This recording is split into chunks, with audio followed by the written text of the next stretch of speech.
देहाय दक्षिणामूर्तये नमः। कृष्णाय वासुदेवाय हरये परमात्मने प्रणतक्लेशनाशाय गोविन्दाय नमो नमः।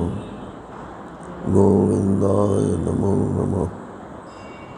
हरिः ओम्। नारायण नारायण नारायण नारायण।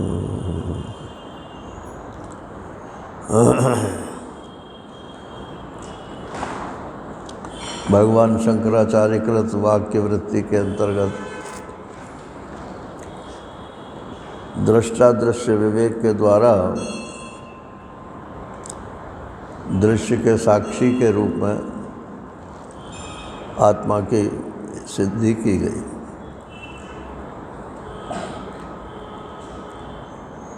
मैं दृष्टा हूँ, मैं साक्षी हूँ। दृष्टा माने भी देखने वाला होता है और साक्षी माने भी देखने वाला होता है। तो दोनों में क्या फ़र्क है? एक ही चीज़ के दो नाम है क्या?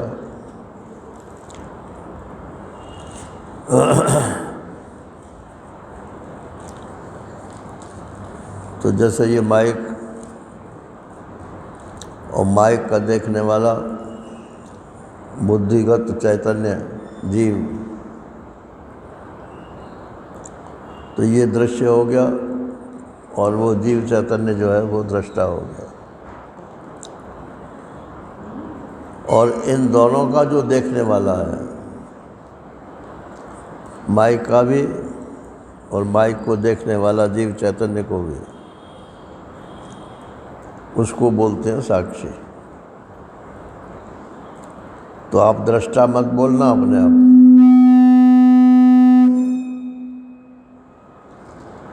आप अपने को साक्षी ही बोलना। दृष्टा परिच्छिन्न होता है, साक्षी परिच्छिन्नता का भी साक्षी है।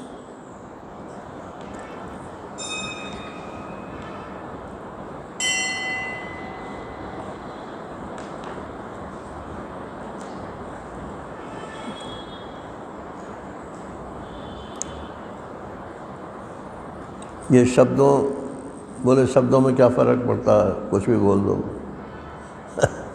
कुछ भी बोलने से काम नहीं चलता है। वेदांत में शब्द की ही मार है सारी। ब्रह्म भी शब्द है, जीव भी शब्द है, माया भी शब्द है।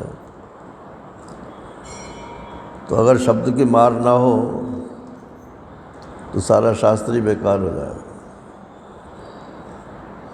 इसलिए जिस शब्द का जो अर्थ है वही अर्थ ग्रहण करना चाहिए। अपने मन से अर्थ मत करो।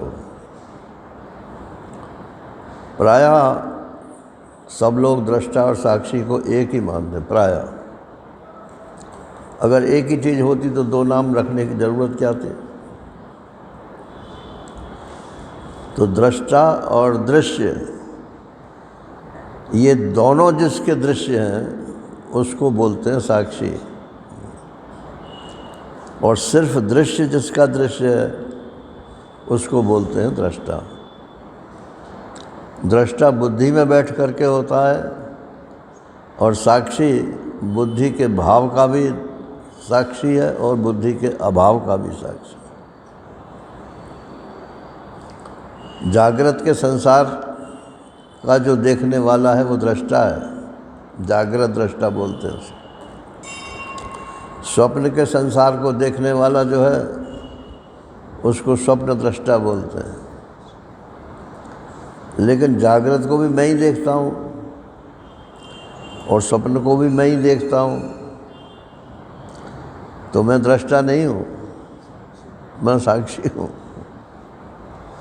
और जागृत और सपने नहीं, सुषुप्ति को भी मैं ही देखता हूँ। जागृत दृष्टा तो जागृत में ही ख़त्म हो जाता, सुषुप्ति तक पहुँचता ही नहीं।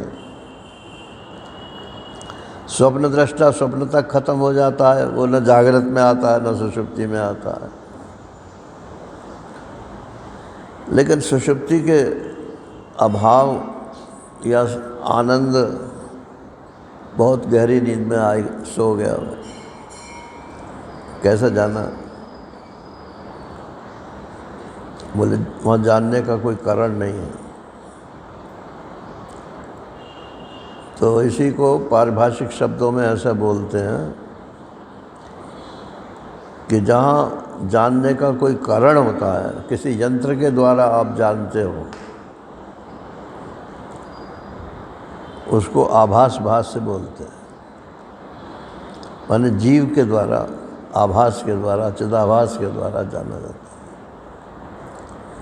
और जहाँ बिना कारण के ही जानते हो, उसको साक्षी भाष्य बोलते हैं। साक्षी जो जानता है वो किसी कारण से नहीं जानता। वो रामायण की चौपाई तो आपको याद ही है।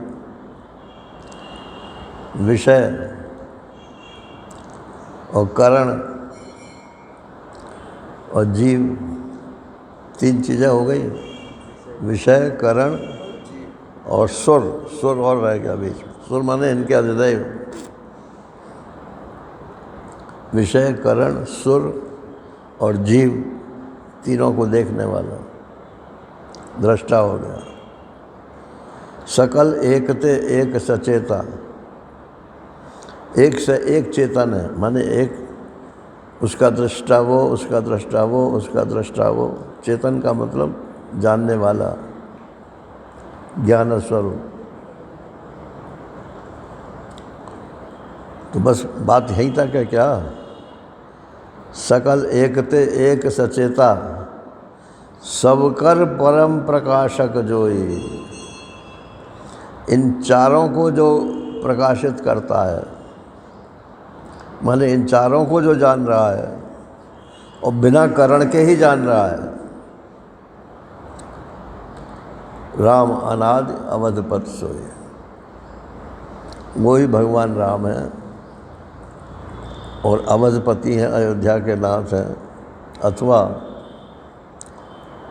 अवध माने जहाँ बाधित, मिथ्यात्व तो हो ही नहीं सकता कुछ। अवध्य, सबका मिथ्यात्व तो हो सकता है, साक्षी का मिथ्यात्व नहीं हो सकता। साक्षी के मिथ्यात्व को भी कोई जानेगा तो सही ना।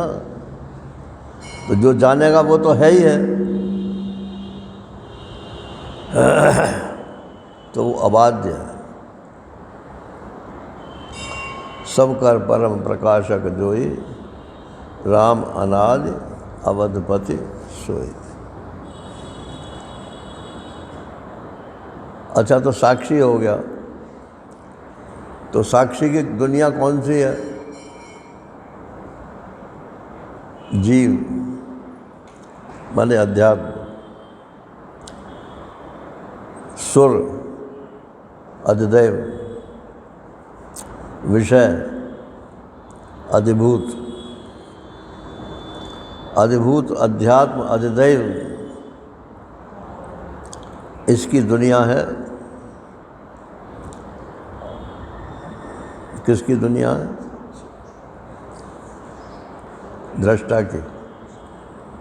और साक्षी में ये और जोड़ लो, देख, जीव जो है उसको और जोड़ लो, दृष्टा को और जोड़ लो।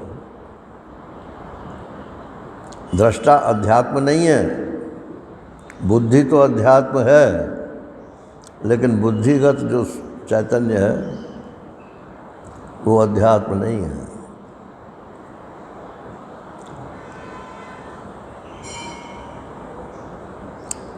तो साक्षी के द्वारा जो कुछ जाना जाता है उसको बोलते हैं साक्षी भाष्य। अब साक्षी और भाष्य, इनके बीच में माने किस यंत्र के द्वारा जानता है? कोई यंत्र नहीं है। साक्षी माने साक्षात पश्यति, जो बिना यंत्र के ही देखता है उसको बोलते हैं साक्षी। और बिना यंत्र के जो देखा जाता है, साक्षी की दृष्टि से देखो तो वो स्वयं साक्षी है, और किंचित अलग होकर के देखो तो वो मिथ्या है।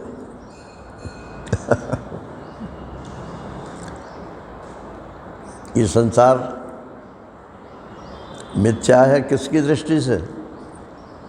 साक्षी की दृष्टि से नहीं, आभास की दृष्टि से, जीव की दृष्टि से। और साक्षी की दृष्टि से क्या है? या तो बोलो स्वयं साक्षी है, और या तो बोलो साक्षी भास है इसलिए मिथ्या है। साक्षी के द्वारा जो कुछ जाना जाता है वो मिथ्या ही है।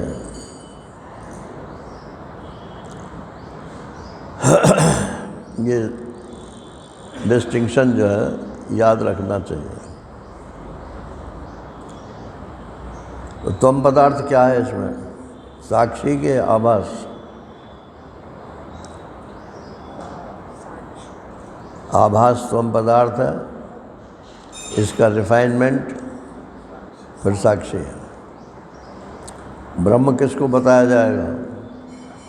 साक्षी को या चिदाभास को? साक्षी को। तो जब हम कहते हैं कि मैं ब्रह्म हूँ, मैं ब्रह्म हूँ,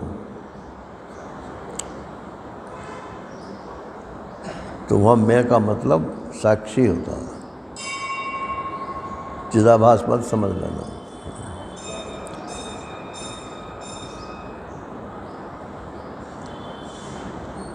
और कुर्सी सब बाहर रखनी है।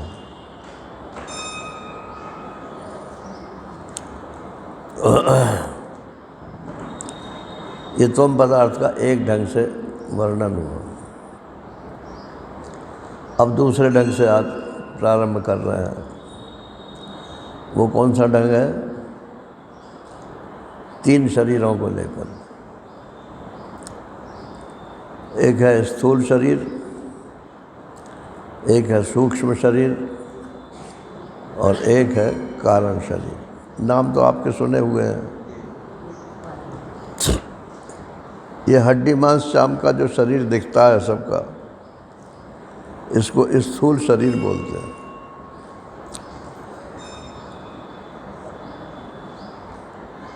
लेकिन इसमें क्रिया होने के कारण इसी को लोग चेतन मानते हैं।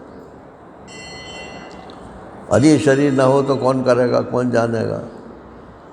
अरे जानने वाली चीज़ इसके अंदर अलग है भाई। वो सॉफ्टवेयर है वो। ये तो हार्डवेयर है। ये स्थूल शरीर जो है ये हार्डवेयर है। इसमें एक सॉफ्टवेयर है जो सारी क्रियाओं को कर रहा जानता है।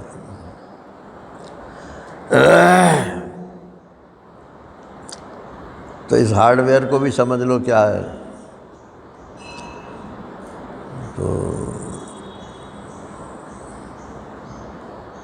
बोले पंचभूतों से बना हुआ। पृथ्वी, जल, अग्नि, वायु, आकाश, इनके जो पांचों के मिले हुए रूप हैं, पंचीकृत महाभूत बोलते हैं इनको। मिले हुए जो रूप हैं उनसे ये बना हुआ है। जैसे हड्डी में पृथ्वी तत्व की प्रधानता है, बाकी और तत्व भी हैं लेकिन पृथ्वी तत्व की प्रधानता है। खून में जल तत्व की प्रधानता है। सांस में वायु तत्व की प्रधानता है। और मन अग्नि जठराग्नि में भूख लगती है नारायण, तो जठराग्नि में ही लगती है ना। पाचन भी वहीं होता है, तो उसमें अग्नि तत्व की प्रधानता है। प्रधानता की ध्यान में रखना। बाकी सब भूत हैं। और ये आकाश किसमें है? हाँ नहीं, सभी में नहीं, प्रधानता किसमें है? मन में। आकाश तत्व जो है ये मन है प्रधान। मन समझ लो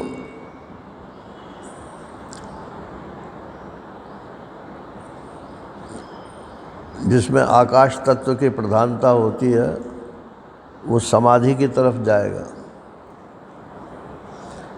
और जिसमें प्राण तत्व की प्रधानता होगी वो कर्म की तरफ जाएगा, वो समाधि नहीं लगा सकता। और जिसमें जल तत्व की प्रधानता होती है वो भोगों की तरफ जाएगा, वो कर्म भी उसे अच्छा नहीं लगेगा। पेट भले ही मोटा हो जाए लेकिन खाने को खूब मिलना चाहिए।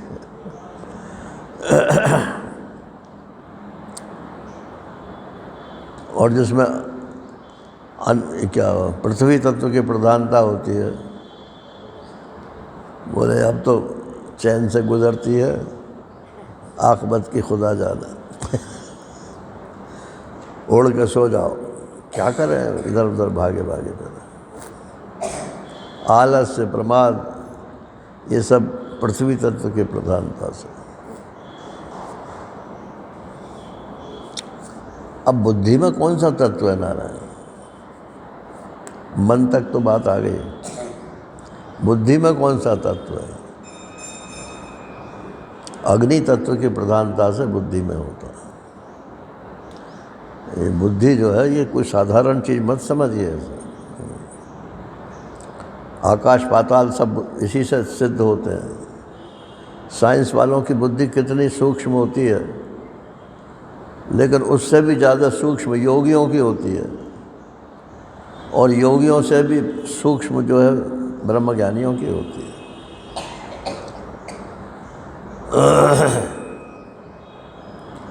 बोले साइंस वाले तो इंस्ट्रूमेंट कोई यंत्र निकाल कर दिखा देते हैं, ब्रह्मज्ञानी ने कौन सा यंत्र निकाला है?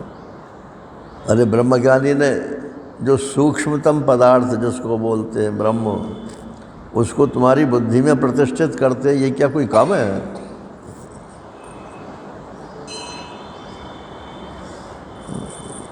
अपनी बुद्धि में प्रतिष्ठित करते हैं, पर तुम्हारी बुद्धि में प्रतिष्ठित करते हैं।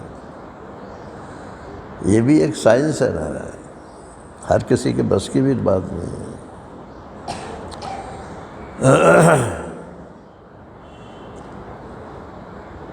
तो पंचभूतों से बना हुआ ये शरीर है, तो स्थूल पंचभूतों से बना हुआ जो शरीर है इसको स्थूल शरीर बोलते हैं।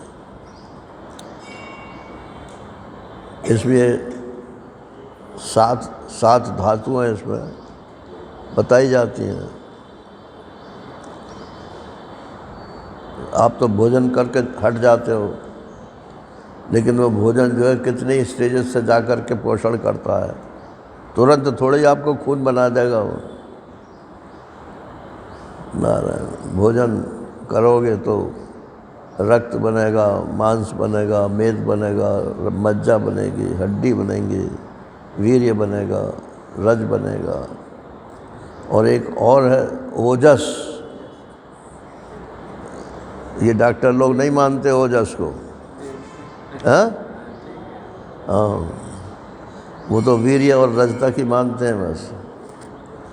और योगी लोग जो है वो ओजस को मानते हैं। ओजस माने ओज, वो उसकी बुद्धि से प्रकट होता है। जो ब्रह्मचर्य व्रत का पालन करता है, कहते इसके चेहरे पर तेज बहुत है। ये तेज क्या चीज़ है?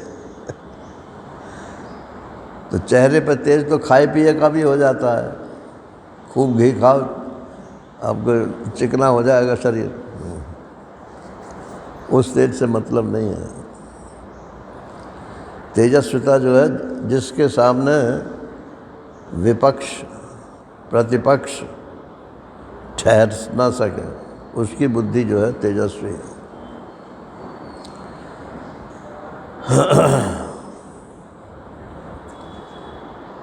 तो ये सप्त धातुएं जो हैं, 8 धातु मानते हैं अपने यहाँ और 7 तो सभी मानते हैं। तो इनसे बना हुआ ये स्थूल शरीर है। तैत्तरीय उपनिषद में इसको अन्नमय कोश के नाम से बताया है। इसको पहचान ले, आप अपने शरीर में नहीं पहचान सकते इसको। मुर्दे के शरीर को देख लो तब पहचान में आएगा। मुर्दे के शरीर में ये सब अंग तो हैं, लेकिन क्रियाशीलता नहीं है उसमें किसी तो वो जो सब बिना क्रियाशीलता के जो अवयव हैं, वो जब एक जगह इकट्ठे हैं, उसी को स्थूल शरीर बोलते हैं। उसी को संग संग लगाए फिर रहे हम, और उसी की महिमा गाते रहते हैं।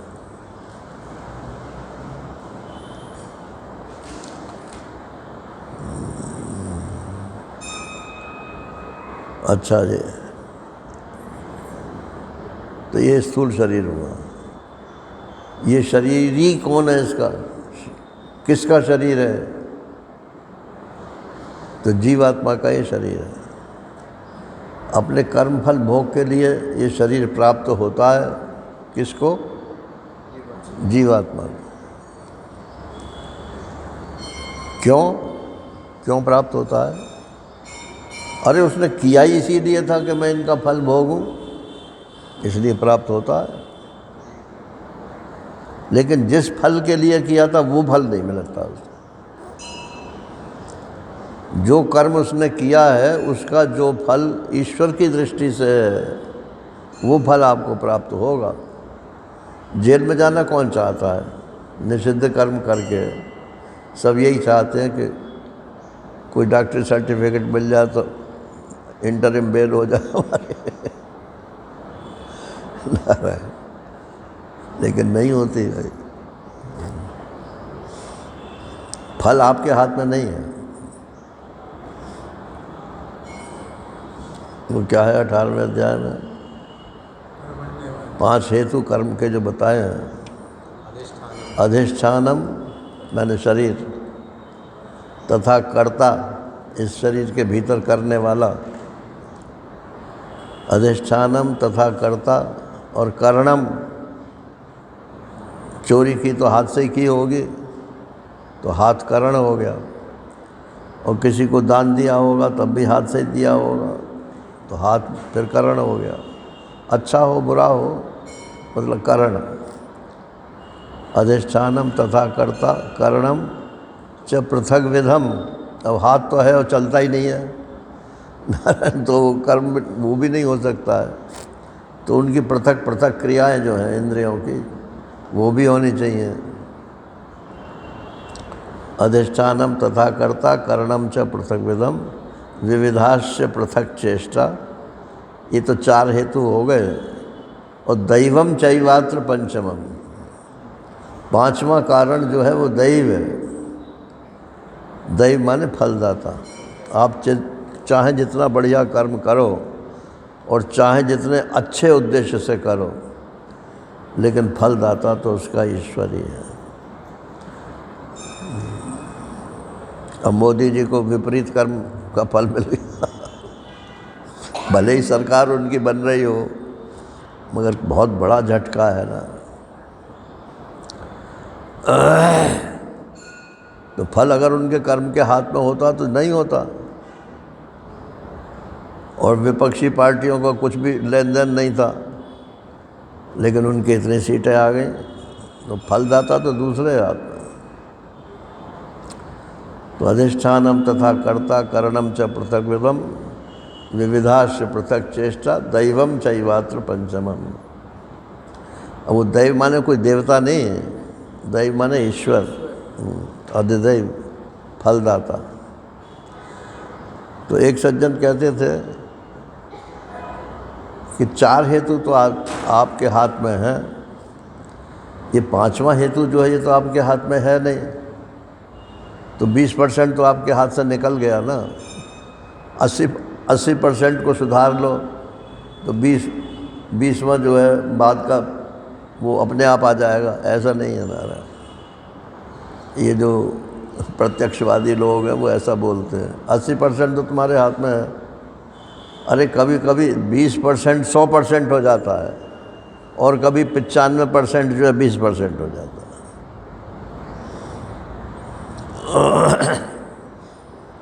फलदाता की कुछ नहीं कह सकते, एक कंसिडरेशन नहीं होता है, इसने कर्म किया, इसकी मनस्थिति क्या थी, क्यों किया, किस उद्देश्य से किया। अगर संसार को सताने के लिए किया तो चाहे जितना अच्छा किया हो फल नहीं देंगे। ईश्वर अपनी व्यवस्था में दखलंदाजी नहीं चाहता।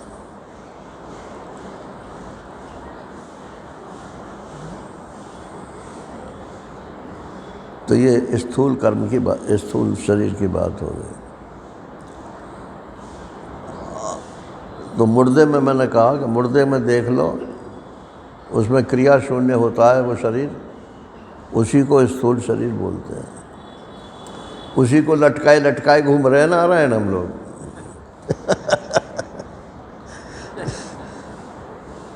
वो बहुत पहले एक फिल्म देखी थी, तो सती ने अपना प्राण त्याग दिया। अब शिव जी को जब मालूम पड़ा कि सती ने प्राण त्याग दिया, तो सती के शरीर को कंधे पर ले करके वो पूरी दुनिया में घूम रहे ना बावले हुए। ये उसमें फिल्म में दिखाया था,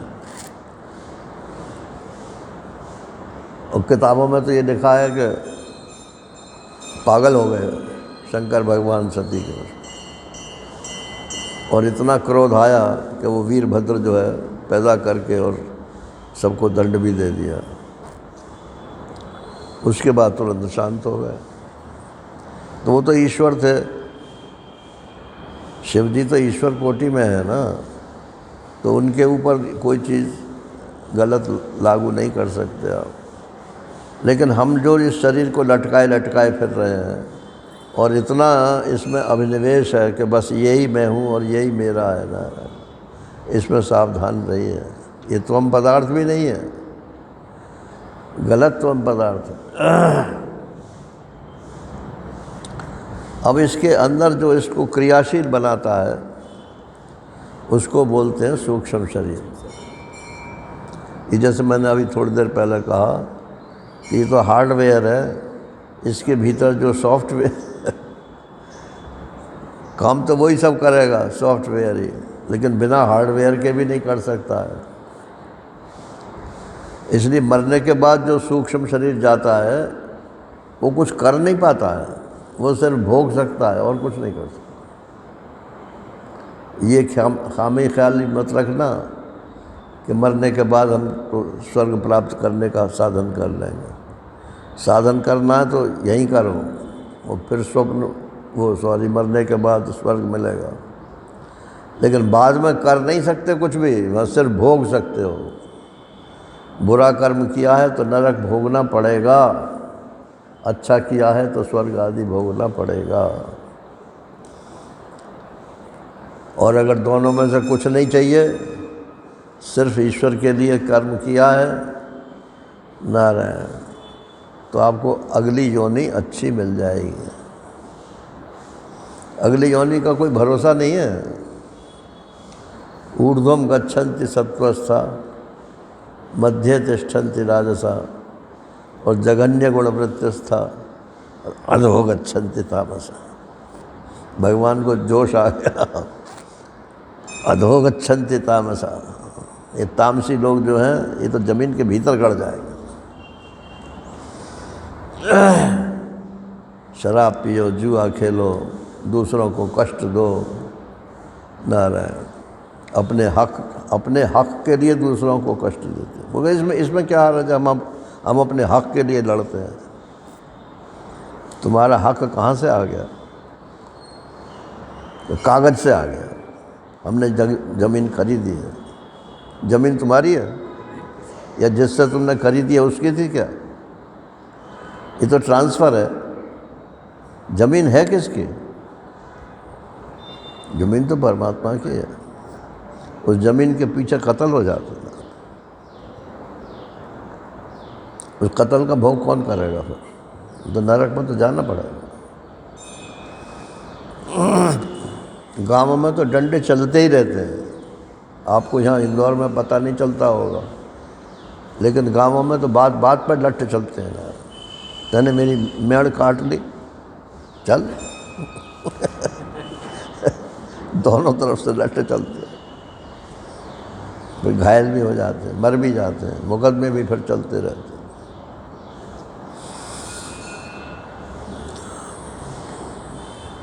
तो इसमें जो सॉफ्टवेयर है उसको बोलते हैं सूक्ष्म शरीर। तो सूक्ष्म क्यों बोलते हैं उसे?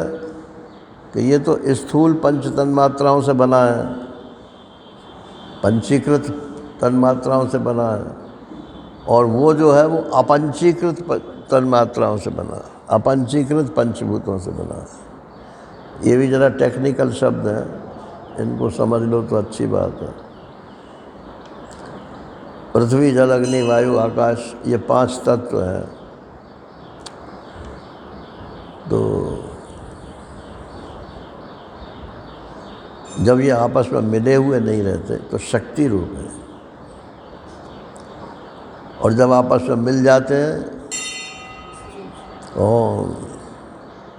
यही तो लागू है हम पर भी।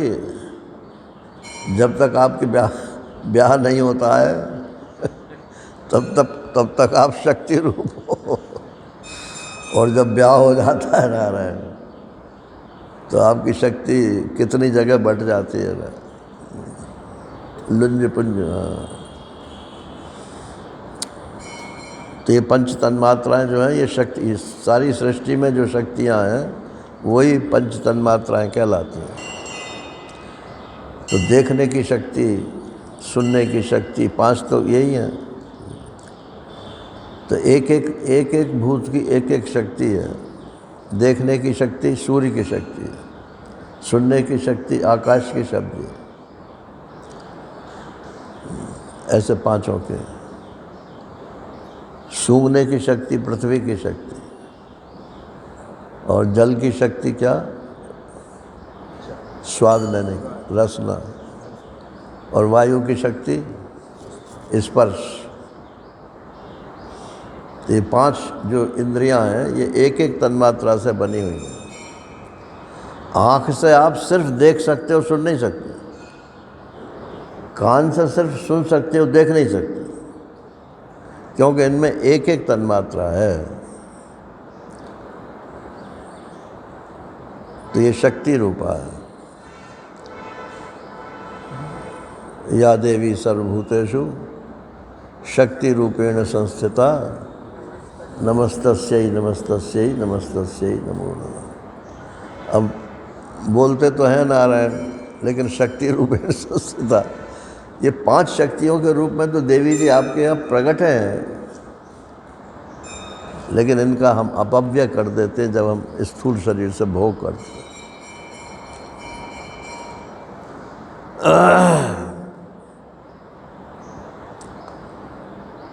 तो ये पंच तन्मात्राओं से बना हुआ सूक्ष्म शरीर, इसके कौन कौन से अवयव हैं? तो 5 तो प्राण बताए जाते हैं, कोई 10 भी बताते हैं, कोई 5 भी बताते हैं, अथवा प्राण एक ही मान लो। तो एक तो 5 तो प्राण हो गए, मुख्य प्राण 5 ही कहलाते हैं। 5 कर्मेंद्रियां हो गई, हाथ पैर और बोली, 3 तो ये हो गई, और 2 इंद्रियां निष्कासन के, 5 हो गई, और 5 ज्ञानेंद्रियां, 10 इंद्रियां हो गई, और 5 प्राण हो गए, और मन बुद्धि चित्त अहंकार, ये 4 अंतःकरण हो गए। या 2 मानते हैं तो मन और बुद्धि मान लेते हैं, 17 मान लेते हैं। गिनती में तात्पर्य नहीं है। भगवान कृष्ण ने उद्धव जी को बताया कि गिनती में तात्पर्य नहीं है दर्शन शास्त्रों में, जो बात समझाई जा रही है उसमें तात्पर्य है। तो 19 मान लो, 17 मान लो, 16 मान लो, अंतःकरण एक ही मान लो।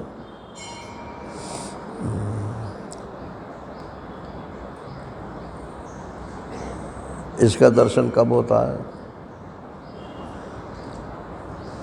सूक्ष्म शरीर का दर्शन कब होता है? वैसे तो सूक्ष्म शरीर स्थूल शरीर माने स्थूल शरीर सूक्ष्म शरीर के बिना काम नहीं कर सकता, लेकिन वह दर्शन नहीं होता उसका। दर्शन कहाँ होता है? स्वप्न में। स्वप्न में वो सूक्ष्म शरीर आपको स्पष्ट अनुभव में आता है।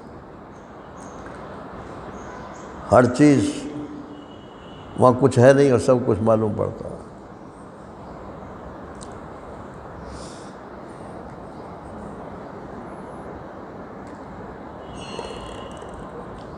इसको वासनामय शरीर भी बोलते हैं।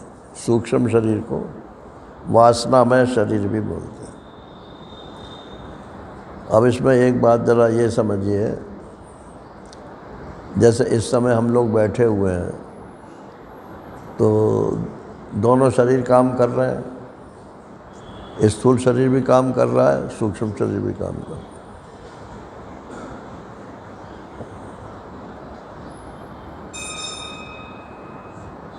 हमारे मन में यहाँ बैठने की है इसलिए बैठे हैं, और अभी मोबाइल बोल जाएगा किसी का तो कौन उठा देता है आपको यहाँ से? खट से बाहर भागेंगे। अरे किसी का भी होगा, अगर उसकी गरज होगी तो आधा घंटे पीछे कर देगा। हाँ, लेकिन नहीं, जिस समय घंटी बजे उसी समय सुनना चाहिए। उन्हें बहुत से क्या करते हैं, वो जेब में रख देख लिया किसका आया, मतलब चैन नहीं है ना।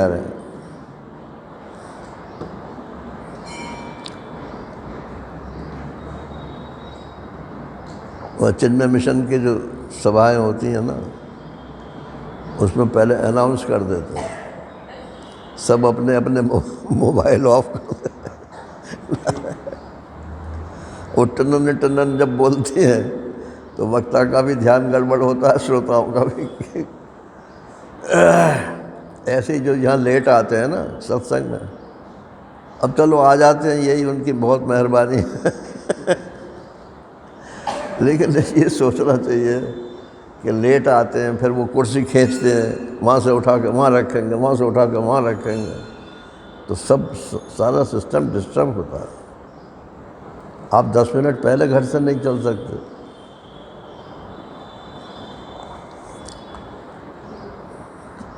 तो इसमें बात समझने की जो है वो ये है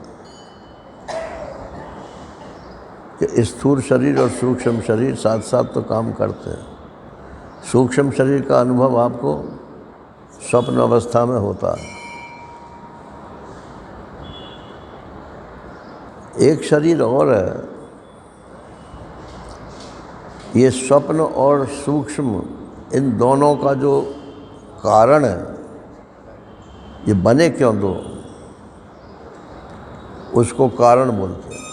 इन दोनों का जो कारण है वो कारण है आपकी वासना। ख्याल रखना है इसको। अगर आपकी वासना फिर कुछ है संसार में आने भोगने की, तो आप चाहे जितना वेदांत सुनो और चाहे जितना भजन करो, फिर लौट के यहीं आओगे। क्योंकि वासना जो है यही कारण है। कारण माने यही शरीर को उत्पन्न करने का हेतु है। तो जब आदमी मरता है, जब आदमी जिंदा रहता है, तो वो प्राण दोनों शरीरों को जोड़े रखता है।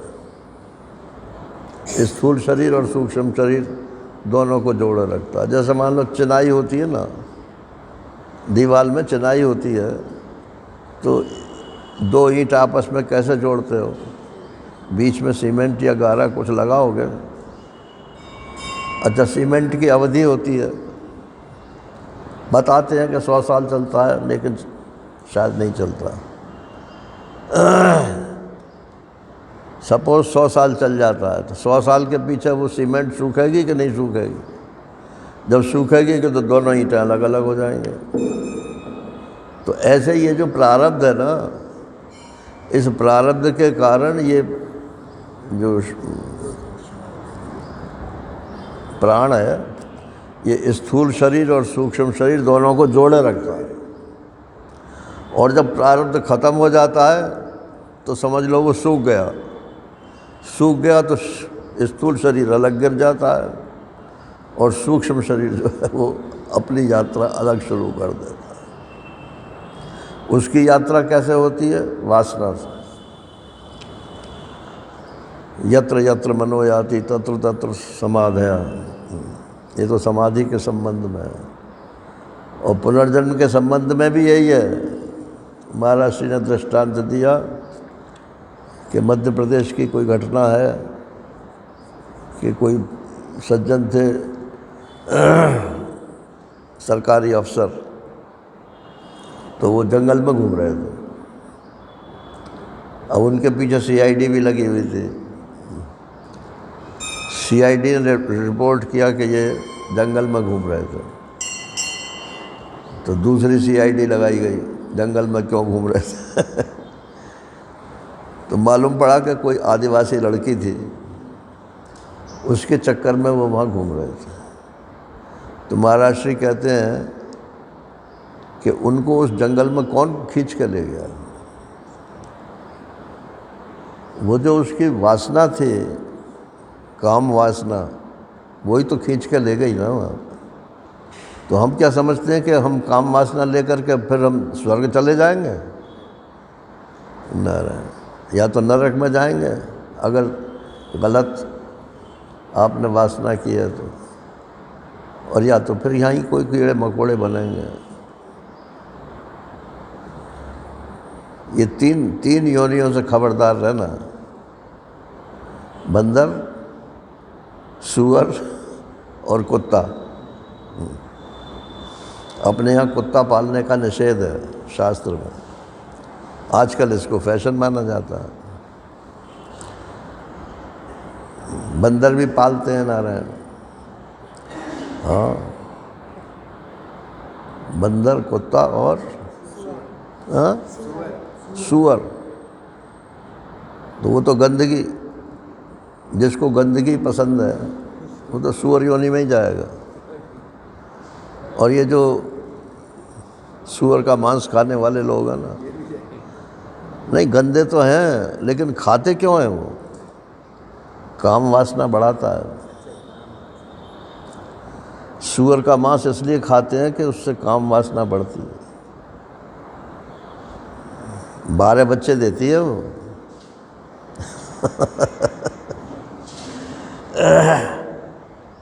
नारायण।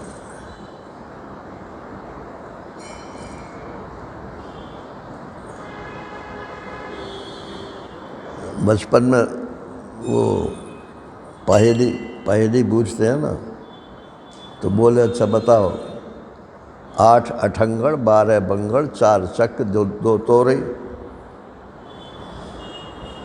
कौन है? 8 अठंगड़ 12 बंगड़ 4 चक्र 2 तोरे। 2 तोरे माने बकरी। बकरी के 2 स्तन होते हैं। और 4 चक्र गाय भैंस इत्यादि जो हैं इनके 4 स्तन होते हैं। और 8 अठंगड़ कुतिया के 8 होते हैं। और 12 बंगड़ सुअरिया के 12 होते हैं। और ये जो मंकी है,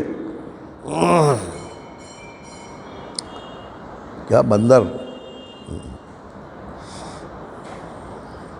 भगवान ने नारद जी को बंदर क्यों बनाया?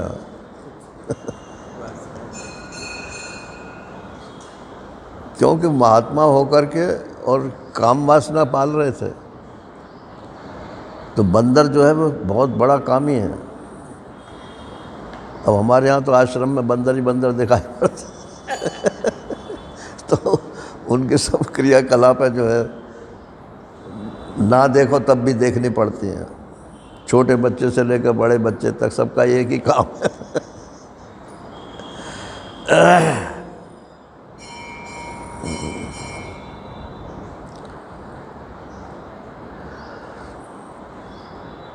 तो ये वासनात्मक है।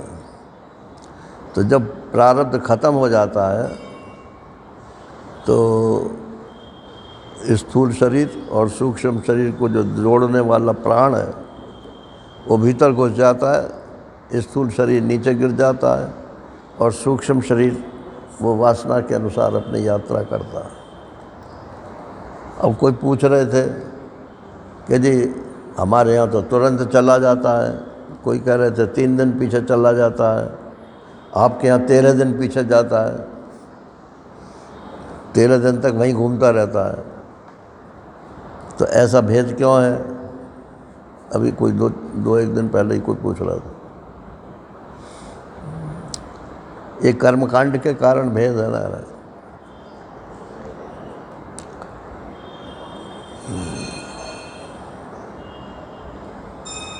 कर्मकांड के कारण भेद है या ऐसा होता है इसलिए 13 दिन तक कर्मकांड कराते हैं?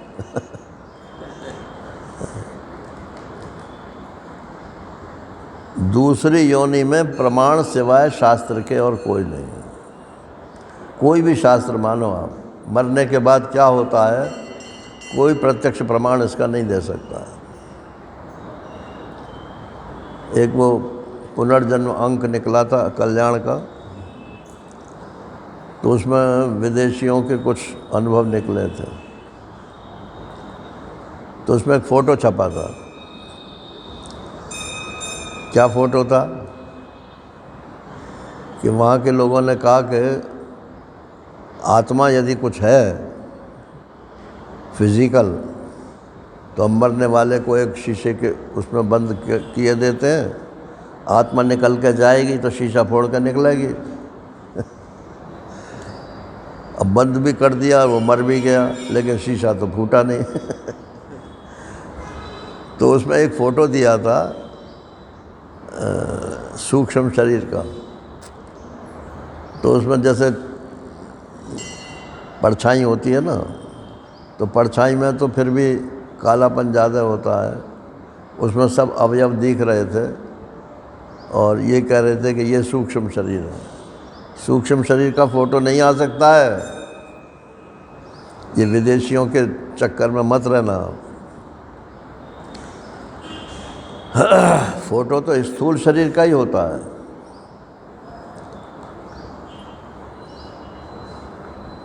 तो सूक्ष्म शरीर अपनी यात्रा पर जब चल देता है वासना रूप यात्रा पर, चाहे नरक की तरफ जाए, चाहे स्वर्ग की तरफ जाए, और चाहे मुक्त हो। जो लोग मरने के बाद मुक्ति मानते हैं वो कहते हैं यहाँ से फलानी जगह जाएगा, वहाँ जाकर मुक्त हो जाएगा। वेदांत तो ऐसा नहीं मानता। वेदांत तो कहता है यदि मुक्त हो तो यहीं पे मुक्त हो। मरने के बाद कौन मुक्त होता है? विदेह मुक्ति है जरूर शास्त्र में, लेकिन कठोपनिषद की श्रुति है नारायण, विमुक्तश्च विमुच्यते। पहले यहाँ मुक्त होता है, फिर विदेह मुक्ति होती है। जो यहाँ मुक्त नहीं हुआ वो वहाँ भी मुक्त नहीं होगा। ये प्रायः जो लोग काम धंधे में फंसे रहते हैं ना, वो कहता है ठीक है मरने के बाद तो मुक्त हो ही जाएंगे। नारी कैसे हो जाओगे? तो पूरी पर का पुआ है कि खा लेंगे जाकर। अब एक शरीर और है नारायण। तो ये तो कर्मात्मक कर्म का फल स्थूल शरीर है, और आगे जिन कर्मों का फल होगा स्टोर हाउस कर्म का वो सूक्ष्म शरीर है। लेकिन आखिर ये हुए क्यों? सूक्ष्म शरीर और स्थूल शरीर हुए क्यों? इनका हेतु कारण क्या है? उसी को कारण शरीर बोलते हैं। कारण शरीर माने सूक्ष्म शरीर और स्थूल शरीर का कारण, हेतु। क्या कारण है इनका? नहीं, 2 कारण है। एक तो अपने आप को ना जानना कारण है। मैं अपने आप को ना आत्मा जानता हूँ ना ब्रह्म जानता हूँ। करता जानता हूँ, भोगता जानता हूँ, नारायण, तो शरीर तो मिलना ही मिलना है। और एक कौन सा शरीर मिलेगा? तो जैसी आपकी वासना है वैसे ही मिलेगा। तो वासना की भी शुद्धि नहीं हुई है और अपने आप की भी शुद्धि नहीं हुई है, तो नारायण शरीर तो आपका मिलेगा। इस ख्याल में मत रहिए कि हमने वेदांत सुन लिया तो हमारी मोक्ष हो जाएगी। बहुत से तो कहते हैं कि किसी गुरु से वो ले लो दीक्षा और वो सिर पे हाथ धर देगा, मुक्त हो जाएगा। ये सब फालतू की बातें हैं, अशास्त्रीय बातें।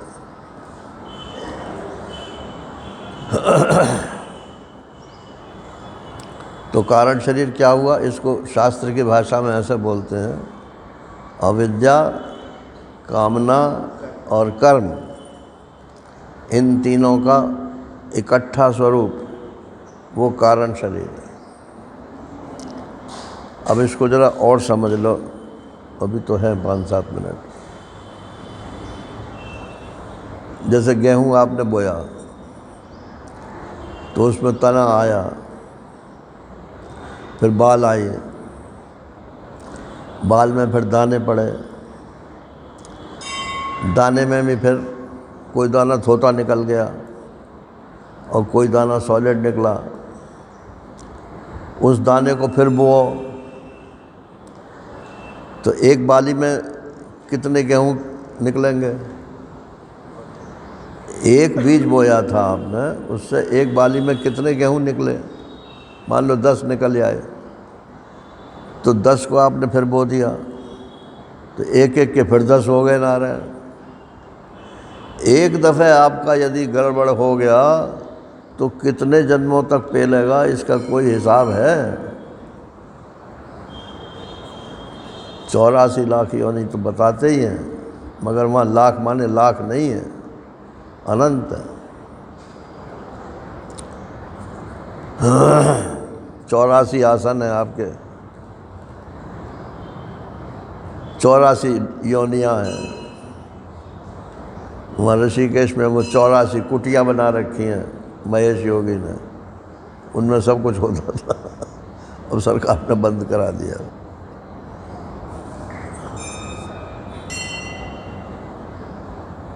कामोपभोग के जो आसन हैं उनकी संख्या 84 है। तो यही बताया है उसमें कि आप मनुष्य की तरह से भी उपभोग नहीं करते, पशुओं की तरह से उपभोग करते हैं, तो योनि तो आपको पशुओं ही की मिलेगी। तो कारण शरीर, अब कारण शरीर में एक बात यह है, बहुत से लोग कहते हैं कि हमारी तो अविद्या नष्ट हो गई, वेदांत सुन करके अविद्या तो हमारी नष्ट हो गई, अब हमारा जन्म क्यों होगा? अरे भाई, अविद्या कौन सी नष्ट हुई? जो पहली अविद्या थी जिसके कारण ये शरीर मिला, वो तो लिंग शरीर इसमें सूक्ष्म शरीर में आ ही गया पहले से ही। अगर इसमें फिर जो है आपने वही गड़बड़ झाला करी तो फिर नए सिरे से फिर तैयार हो जाएगा। एक अविद्या नष्ट होने से थोड़ी हो जाएगा। इसलिए ध्यान रखिएगा, अविद्या अविद्या अविद्या, अविद्या नाम की कोई वस्तु नहीं है। जब तक आप अपने को ठीक ठीक ब्रह्म नहीं जानते हो तब तक आप अविद्यावान ही हो, और इसका कहीं प्रमाण पत्र आपको नहीं मिलेगा कि मुझे ब्रह्म ज्ञान हुआ है कि नहीं हुआ है।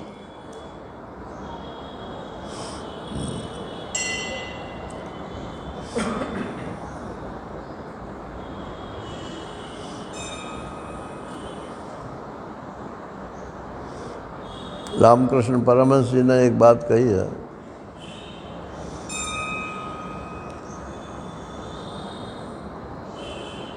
कि फूल में जब पराग पड़ जाता है, रस पड़ जाता है, तो भौरे जो है चारों तरफ से सूंघते हुए वहाँ आ जाते हैं। इनवाइट नहीं करना पड़ता भौरों को, पराग के प्रेमी जो है वो वहाँ इकट्ठे हो जाएंगे। तो आपको ब्रह्मज्ञान यदि हुआ है नारायण, तो ब्रह्मज्ञान के प्रेमी जहाँ कहीं भी सुनेंगे होंगे, इकट्ठे हो जाएंगे, कहीं कोई सर्टिफिकेट लेने की ज़रूरत नहीं। और बोले कितनी संख्या में होंगे? संख्या तो मूर्खों की ज़्यादा होती है। एक ब्रह्मज्ञानी ही सारे संसार का कल्याण कर सकता है, अगर कल्याण करने की वासना है उसमें। महाराज श्री ने एक जगह कर्मयोग नामक ग्रंथ में लिखा है कि वैसे तो ब्रह्मज्ञानी का कोई कर्तव्य नहीं है। अगर कोई ब्रह्मज्ञानी भी अपने को मानता है और अपना कोई कर्तव्य भी मानता है तो वो ब्रह्मज्ञानी नहीं है, वो तो करता ही है। लेकिन अगर उसका कोई कर्तव्य मानो, यही शब्द है उसमें, वैसे तो ब्रह्मज्ञानी का कोई कर्तव्य नहीं है, लेकिन यदि उसका कोई कर्तव्य मानो तो एक ही कर्तव्य है कि अपना जैसा एक ब्रह्मज्ञानी और पैदा कर जाए। जैसे गृहस्थ का लिए होता है कि गृहस्थ आश्रम में जो गया उसका एक कर्तव्य यही है कि एक अपने जैसा संतान परंपरा चलाने के लिए एक पुत्र की उत्पत्ति कर जाए। लड़की को नहीं मानते, क्योंकि लड़की तो दूसरी जगह दूसरे का वो वंश चलाएगी, तुम्हारा वंश तो वहीं ख़त्म हो जाएगा। तो अपने वंश चलने के लिए एक पुत्र होना आवश्यक है, ये शास्त्र की बात है ना। लेकिन अगर मान लो किसी के नहीं है तो क्या कर, जहर खा ले क्या वो? नहीं, जहर नहीं खा ले। कुछ ऐसा कर जाए कि लोग याद करें कि भाई देखो ये आदमी था, ये बढ़िया था, चाहे वो लोक का हो चाहे परलोक का हो। और अपने ही खाने के लिए अपने ही कमाए, अपने ही खा लिए और हाथ पहुँच लिए ना। वो तो सब करते हैं, हम ही क्या कर रहे हैं। तो ये तीन शरीरें किसकी हैं? अब ये प्रश्न है। स्थूल शरीर, सूक्ष्म शरीर, कारण शरीर, ये तीनों शरीर किसके हैं? जीव के, आत्मा के नहीं, जीव के। और जीव का जो संशोधित रूप है वो आत्मा है, साक्षी है।